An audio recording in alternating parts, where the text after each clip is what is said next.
So today we're talking about the cog railway that goes up from Manitou Springs in Colorado to the top of Pikes Peak to the summit. And this is obviously an old picture. We're going to start with a little bit of the history stuff.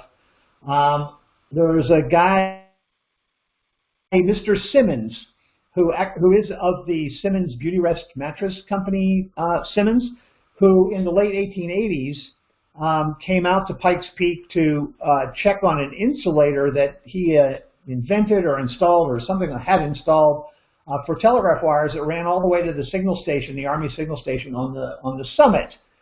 And in order for him to get up there just to inspect the insulators on this telegraph system, he had to take a 2-day journey by mule to get from the base of the mountain, basically Manitou Springs, up to the top. So he was motivated and decided, there really ought to be some way for this to be easier and made available to more people. It's such a wonderful area, great scenery, so on and so forth. So in 1889, the Manitou and Pikes Peak Railway Company was founded, and in that same year they actually started construction of the track.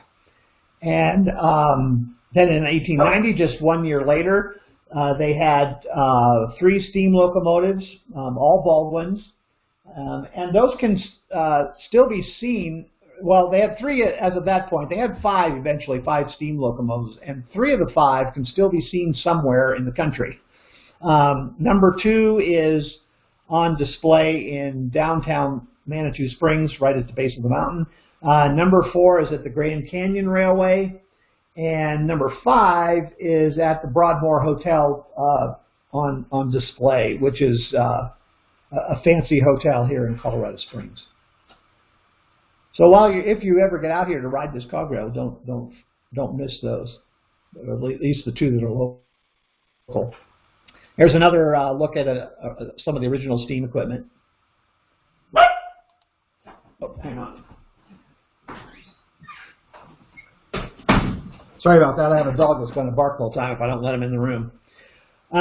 Okay, so here's some of the original equipment hauling to get the railway built. You can see underneath the mule there, though, that at least here at this point on the railway, and I'm not sure where it is, the rail and the cog are all in place already. Here's a little more modern picture of the railway. I'm not sure what era that was, but I do know, and in fact I mentioned in the description for this program, that the first train up with passengers was June 30th, 1891. So here in about 7 weeks or so, they will celebrate their 130th anniversary of taking passengers to the top of Pikes Peak. And I also mentioned in the description that it was kind of interesting who the passengers were on that first trip up the mountain. It was actually the second attempt to get up the mountain. There was the day before there was a whole bunch of diplomat type people set to go up, but they had some sort of problem and it didn't happen. So the next day, I guess because most of the diplomats were no longer government people, who knows, dignitaries, weren't available, it was a church choir that got on board that train for the first trip up, and I got a kick out of that. At least they had God on their side, lest anything happen. But more importantly, I got a kick out of it because I was a church choir director for a decade or so, and church choir groups are pretty intensely integrated. They're a pretty tight group. If you've ever been involved in one, you probably know what I'm talking about. So I thought I got a kick out of the fact that the first group up was a church choir. On the left, it's kind of hard to imagine actually doing, but they made sleds for the railway that an individual could come down on for a quick top to bottom trip. for workers and whatnot. And there's a picture on the left of one of the folks riding the sled down, which they say got up to about 60 miles an hour.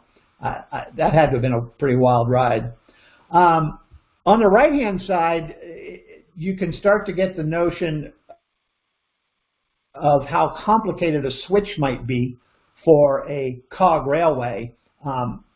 At least initially, back in the 100 and some years ago, there were 9 separate steps to the throwing of one of these switches. And there's an interesting story that's available to you if you want in the links that will be provided on the web page after this is over, about a accident that happened because a switch didn't get fully positioned correctly on the railway. Here are just a series of pictures to indicate that there are a lot of cog systems, or they also refer to them as rack systems. So you might see a cog railway or rack railway. And again, in the links, there'll be a link to a Wikipedia article that describes all of these types of rack or cog railways. Okay, this gets us to fall of 2017 when I got to ride the cog railway, and we're going to have a lot of pictures from that trip following here. This is just a piece of artwork that was available that day in the gift shop of the cog railway, just to kind of get this started. Unbeknownst to us when we wrote it that day was that the railway was going to shut down the following spring for a 3-year hiatus. To ultimately what happened is, right at the very beginning, they weren't sure if they were going to shut down or rebuild or what. But they, in the course of a year, roughly, I'm guessing, maybe a few months either way of that, they finally put together a financing plan and so on that made sense. The cities got involved, the Broadmoor got involved, of course the cog railway got involved. Excuse me. And they finally put together a project, a $100 million project, to pretty much rebuild this railroad over the course of the next 3 years. And they are now just reopening. I think their first actual trip is the end of May, 20-something. And I also believe they're already selling tickets for that trip and the rest of the season, which goes into the fall. So, on with the trip. Here we go. Here was a shot from the passenger platform, the passenger station of the base of the trip. And here's where all the cars are stored. You can see in the lower center, there's one car on definitely a yard type siding. The 2 cars in the background, the 2 trains, I should say, in the background, are on the rail on the line that actually goes up the mountain. I guess one of them would be considered a siding, but they're on their way up the mountain or on their way back down, one or the other. I think the train on one of them is about to pull into the station to pick us up. And speaking of the station, here's a picture of what the station looks like. I think on the left there you can see a few people. That's the boarding side. If you were getting off the train, you would get off on that blue side. There on the left is another shot of the same area that we looked at a minute ago, the 2 far right tracks going up and on to the mountain. Everything else is more yard tracks down below to get into the engine houses and so on, or rail car houses. And on the right is a more close-up picture of one of the rail cars coming into the station.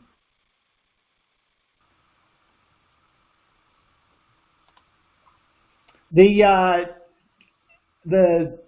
rail car has its own docent or guide along who provides commentary up and down, and there's a surprising amount of things to talk about on the trip.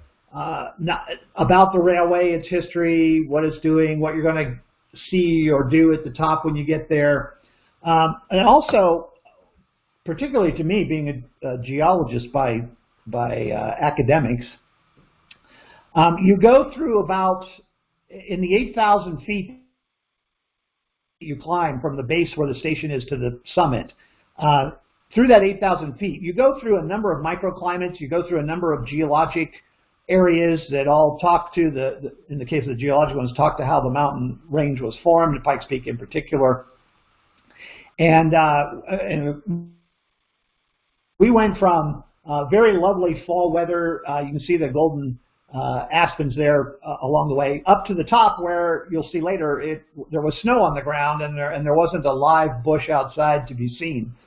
It's well above the tree line at that point. So it's a very interesting ride up, not just what the scenery, but what's the meaning of what it is you're looking at. Here's a little bit of the geology. There's you parallel a running stream often on the trip up. Here's an old water tank that was trackside. I'm pretty sure. Well, I don't know what they do with it now. Actually, it does look in the slide like there's water coming out of a pipe filling the tank, but I have no idea what they do with that water now. There's some more of the interesting geology that you go by, and a more panoramic view, seeing across to other mountains. Here's what being on the inside of the car looks like. There's our guide or docent in the back with the microphone in his hand, and a bunch of other people on the old wooden seats that people often complained about as I was reading reviews. I don't remember being, felt like second-class citizen or anything, or using those seats. But I also do understand that the new cars have more plush seats, maybe a little foam padding even. There's a reservoir of some sort on the way up the mountain.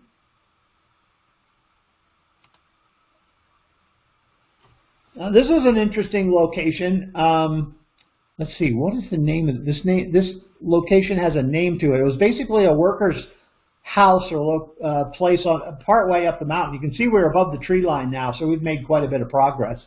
And you can see a rail car there on the left side of the track, a siding for this building off to the right. Gosh, I can't remember the name. Maybe it'll come up in another slide. But it was an interesting spot on the way up. Oh, there's the name right there. How about that? Windy Point. We're at 12,129 feet according to the sign, which means we only have about 2,000 more feet to go to get to the summit. We passed a work train, work rail car. I think they're all the cars are self-propelled. They link them together for purposes of group size and so on, but each car is its own transport or has its own locomotion.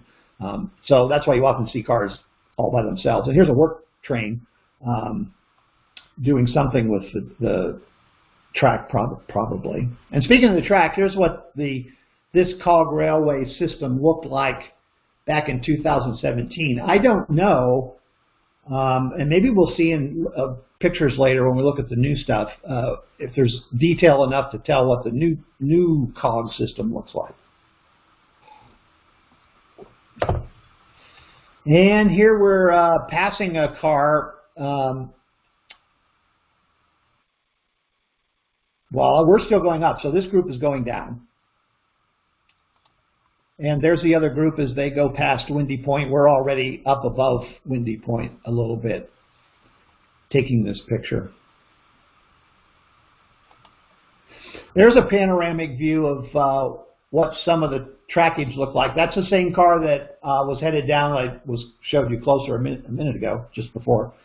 And now it's further away from us, and it's further away from Windy Point, and we're further away from Windy Point going the other way. So it gives you a more panoramic kind of view of the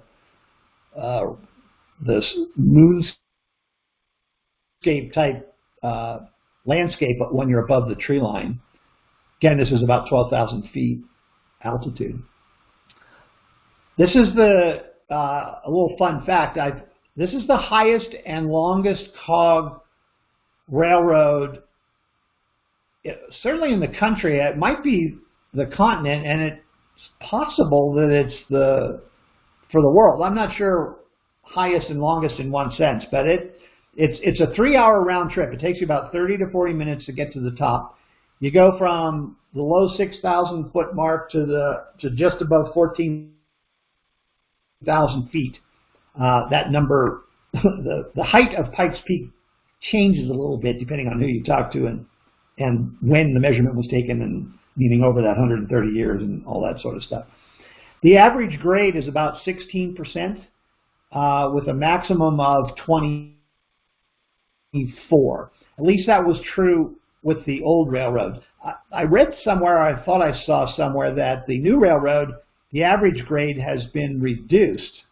But I don't see how that's possible. We go from X thousand feet to Y thousand feet. One way or another, the average grade is going to be the same. So I'm not quite sure what's going on. So somewhere between 12 and 16% average, 24% maximum. There's another one of those lakes that are partway up the mountain. Still below the tree line, though, so it's not too far up. There's a view across the way to another mountain that obviously was a site of a quarry, some sort of mining activity going there. I'm sorry, I don't know what it was. There is gold mining in the area. There's all kinds of mining in the area. If you throw a 100-mile radius around Colorado Springs up into the mountains, you can hit all kinds of things, from gold to silver to just rock for buildings and everything in between. Well, that should give your heart a jump. It did us, when you start approaching. I think there might be a little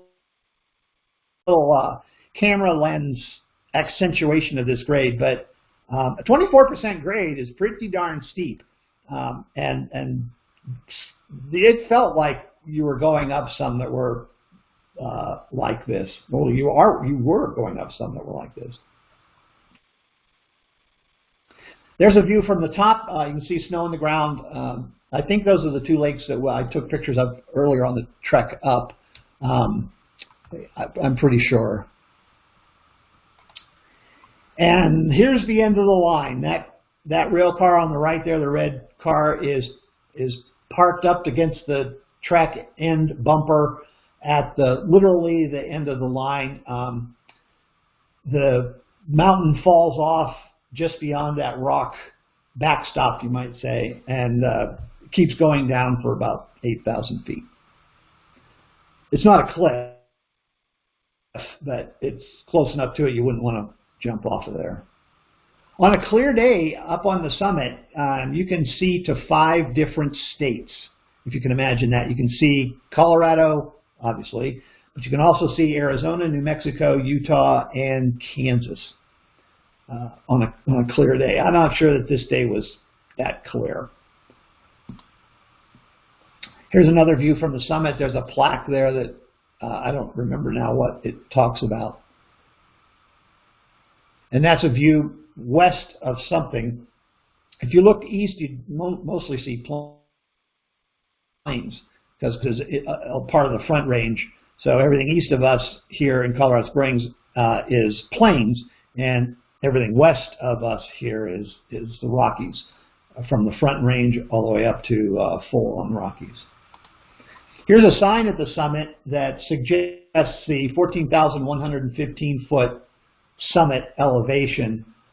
Just to give you an idea of some of the other numbers that have been used over the years, there was a time when it was measured at 14,109.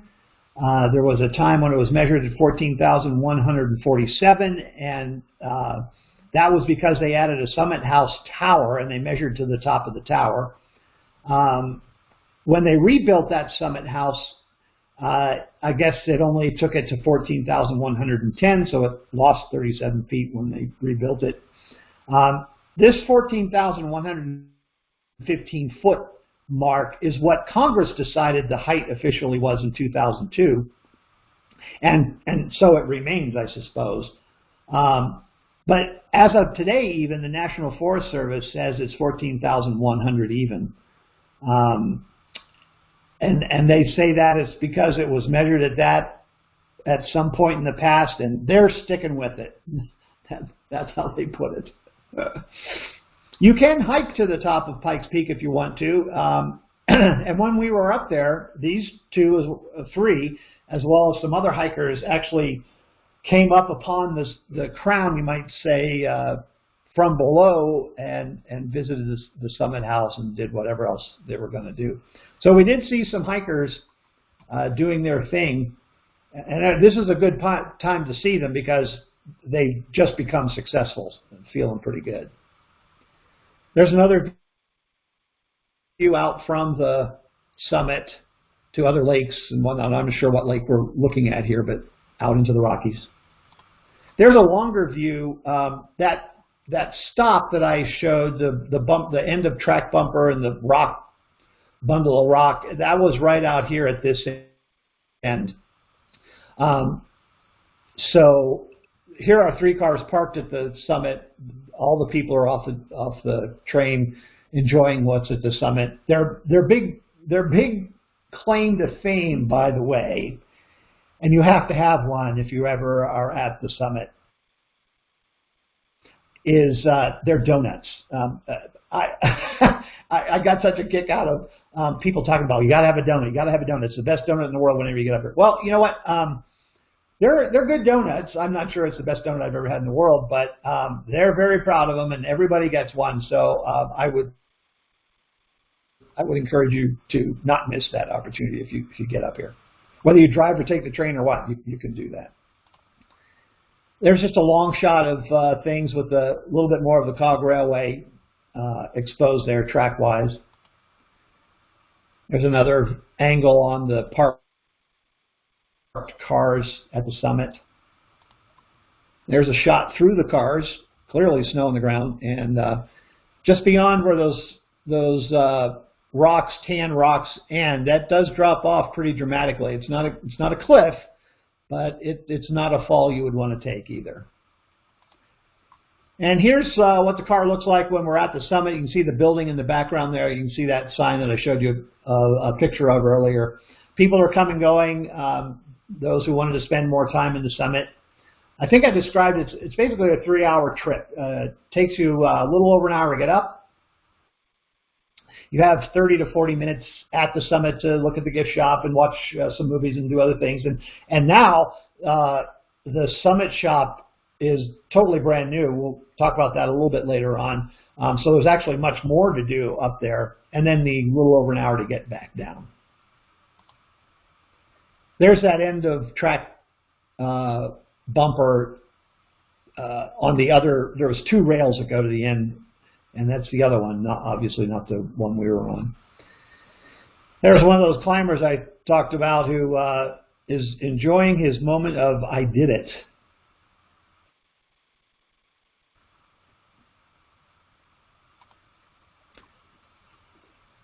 That gives you a good idea of what I meant by it's not a cliff, but it's a pretty steep and very jaggedy fall if you jumped off the top of the cliff/tracks up there. There's our guide doing his thing again. Another long shot. This is most likely an animal trail or maybe a shared trail, but there's a lot of wildlife up there. There's a reason I point this out. Longhorn sheep, I mean, some big animals up there that you can watch out for. Turkeys are up there. Not necessarily, it could be anywhere along the trip. It's not just the above tree line and not just the below tree line. There's another shot of a train, probably the one coming up as we're going back down. There's that lake from a different angle. A little more geology, a little more nature. There's an interesting shot of from our train or car across the top of the car in front of us going down, and then the track falling away from us as we descend and down the mountain. There are some moments that are kind of interesting as you make this trip. There's another view as we go past it again, that water tower that I talked about on the way up. Here's a shot that shows you more what the end of the outcoming water pipe looks like. Now we're back down, obviously below tree line in the aspen groves, pine trees everywhere. There are some structures along the way, both I think unrelated to the railroad as well as some related to the railroad that are more like decorative or for Christmas or that sort of thing. There's those quaking aspens.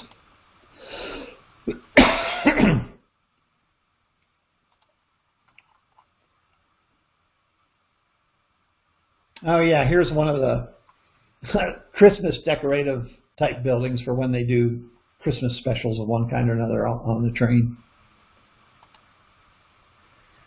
There's another one of those rivers, streams, creeks that the cog railway track often follows. Most of you into railroads recognize that railroad lines or main lines are often follow waterways. It generally accurately shows them a good grade to follow, a relatively continuous, even grade going from one spot to another. There's another view of that. You can see the grade on this is not like we're used to, most of us, in terms of railroads. This is pretty steep. And there's a couple more environmental shots.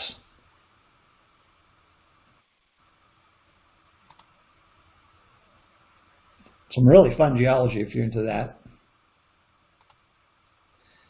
Now we're looking down onto the town kind of area, Manitou, Colorado Springs. I'm not sure exactly which direction we're looking here. I would guess basically north. So you're looking along the Front Range. The plains would be to your right, and the mountains themselves would be to your left.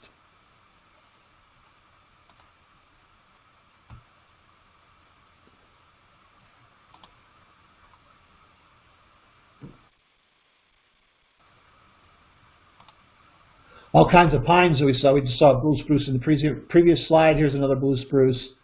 That's probably a spruce too, but not as blue. Pines, all kinds of conifers out there. It's really pretty.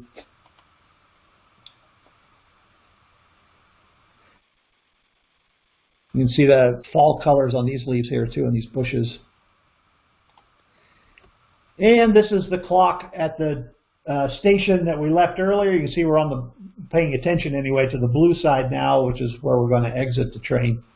And we must have taken basically an 11 to 2 trip, 11 a.m. to 2 p.m. Trip that day. Here's another shot of the Cog Railway Depot building, at least the way it looked then. I'm not sure. I have not been over there. I haven't studied pictures of the construction. I'm not sure what this looks like today.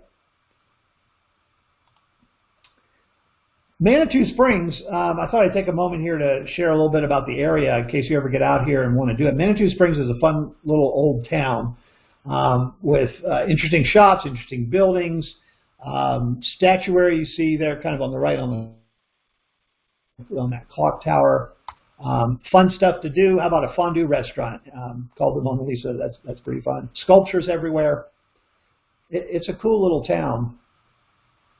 Good ice cream too. Don't let that get away from you. Manitou Springs is called Manitou Springs because of the water springs. It was a natural spring area. Lots of spas here to this day.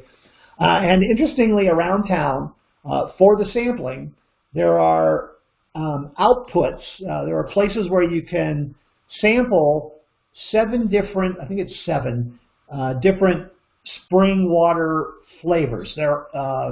I didn't quite taste that much difference from one to the next, but everybody maintains that all 7 are different because of the actual rocks that each is coming from and so on and so forth. So this is a picture of us sampling whatever spring this was somewhere in downtown Manitou Manitou Springs to see what the groundwater tasted like here. It was kind of fun. Here's a little bit more of what's going on in Manitou. It's a fun little touristy thing, including skee ball. That's my sister, very excited. She must have got a score in the 50 hole or something. This is the Cliff House, I think it's called. Oh yeah, up there in the corner you can see Cliff House. A fairly well-known hotel in Manitou, still operates as a hotel, has a nice restaurant in it. We haven't never stayed there yet, but we did eat there once, and it is a neat place. There's a little more of what Manitou looked like the day we were there. Another thing to do in the area is a place called Seven Falls, where you hike about a mile from a lower location up to where there's a significant set of falls, 7 of them actually. If you look at all the pieces, there's 7 different cascading parts to it. And all along the way, you're in country that looks like this. So it's another good thing to see if you're ever out here doing the cog railway, and it's literally the 2 doorsteps are very close to each other. Here's some of the water that you walk along going up. Here's some more of the trail. There's both rough trail dirt like in this picture, and there's also a macadam or asphalt kind of road type trail that you can follow too, depending on your whatever you want to do. Here's at the top is a restaurant at the top, another falls, and the falls we're going to look at in a minute are up behind here, off to the right, back behind and to the right, I think, of this building. And here they are. Here's the main falls. That building that we were just looking at here's the roof of it down here in the lower right corner of the leftmost picture. Right now, I'm taking this picture from a gift shop view area that's obviously quite a bit higher than the restaurant and the base of the falls.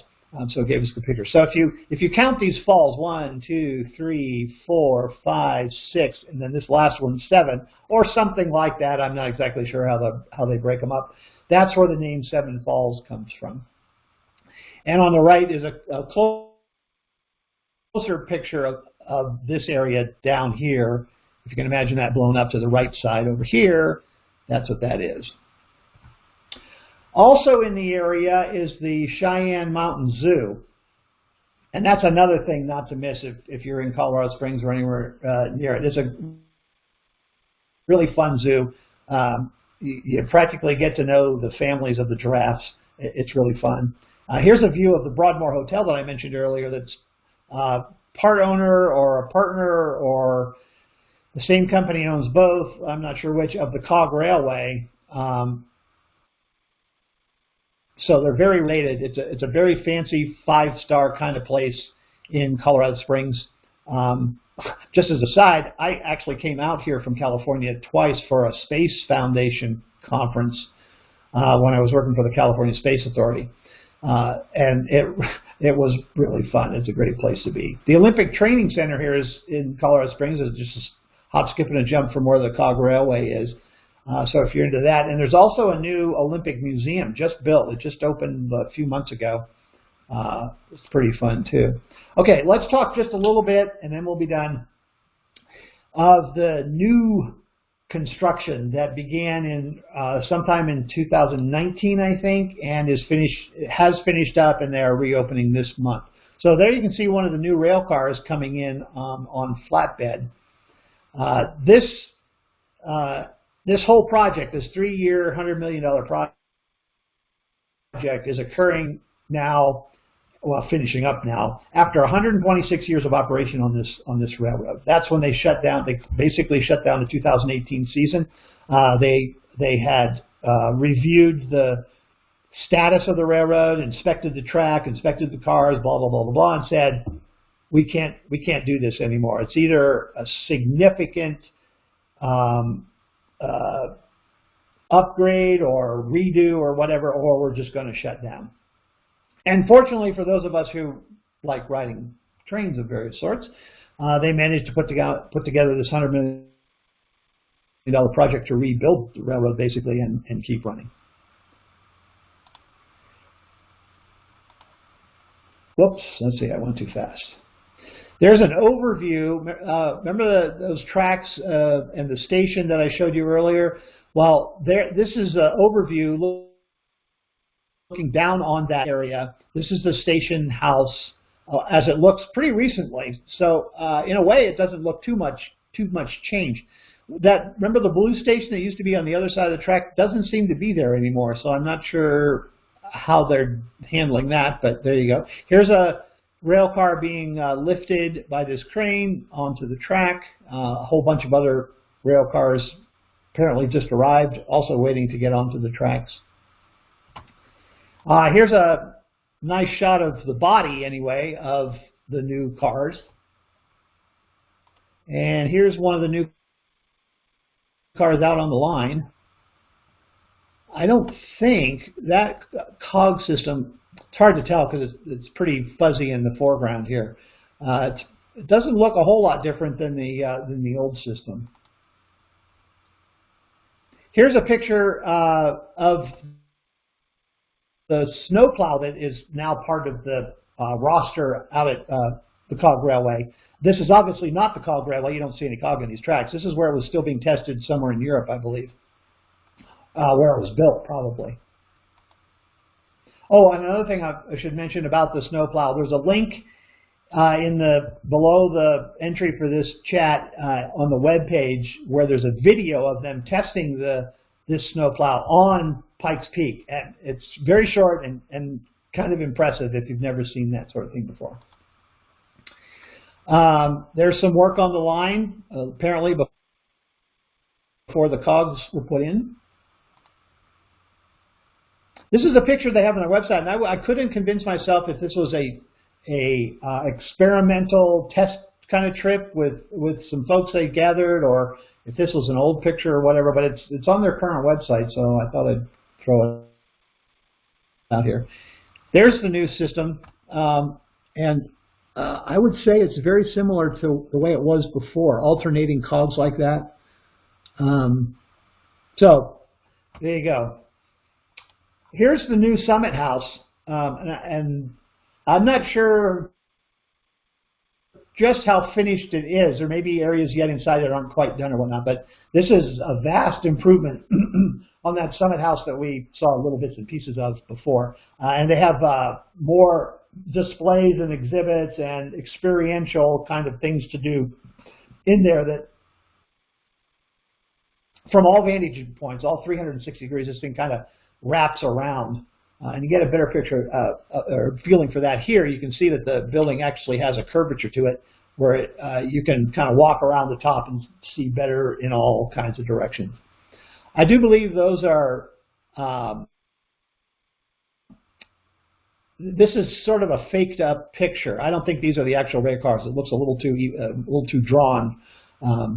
But that is I think, if not actual construction, it's certainly an architect's rendering of what the Summit is supposed to look like. Okay, that is it for the cog railway.